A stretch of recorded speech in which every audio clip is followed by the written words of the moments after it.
La nouvelle de l'éviction du président guinéen depuis plusieurs années, Alpha Condé, a été accueillie avec des réactions mitigées. Les habitants de la capitale Conakry ont célébré dimanche dans les rues. La joie elle est maximale mon frère. Et là regarde, c'est comme ça que ça se passe dans l'étendue du territoire. Les Guinéens sont libres.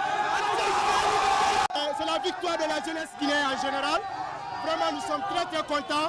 Nous disons bravo, chapeau à l'armée guinéenne et aux forces spéciales. Donc c'est la jeunesse qui a gagné. Aujourd'hui on est libre. Aujourd'hui on est libre, c'est la jeunesse guinéenne qui est libre.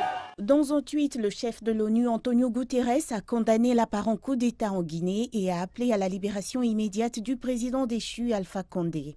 La communauté économique des États d'Afrique de l'Ouest a menacé d'imposer des sanctions après ce que son président, le président ghanéen Nana Akufo-Addo, les qualifié de tentative de coup d'État. Alpha Condé a été arrêté par des soldats dirigés par le commandant Mamadi Doumbouya qui dirige les forces spéciales. Cette arrestation a eu lieu après des heures de tirs nourris près du palais présidentiel dans la capitale Conakry. On ne sait pas immédiatement quel est le soutien dont bénéficie Mamadi Doumbouya au sein de l'armée, mais selon Mamadi Doumbouya, il agit dans le meilleur intérêt de la nation. Nous avons décidé à partir de l'instant de dissoudre la Constitution, car nous allons réécrire une Constitution ensemble, cette fois-ci, toute la Guinée.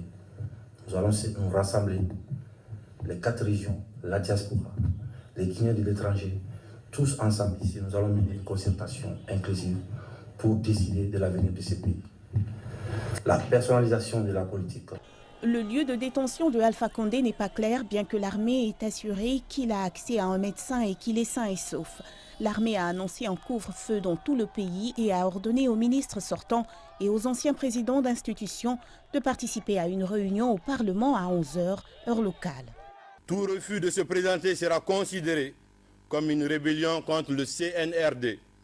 L'ancien président Alpha Condé avait remporté un 3e mandat en octobre 2020 après avoir modifié la Constitution pour lui permettre de se représenter. Cela avait déclenché de violentes protestations de la part de l'opposition, faisant craindre de nouveaux bouleversements politiques.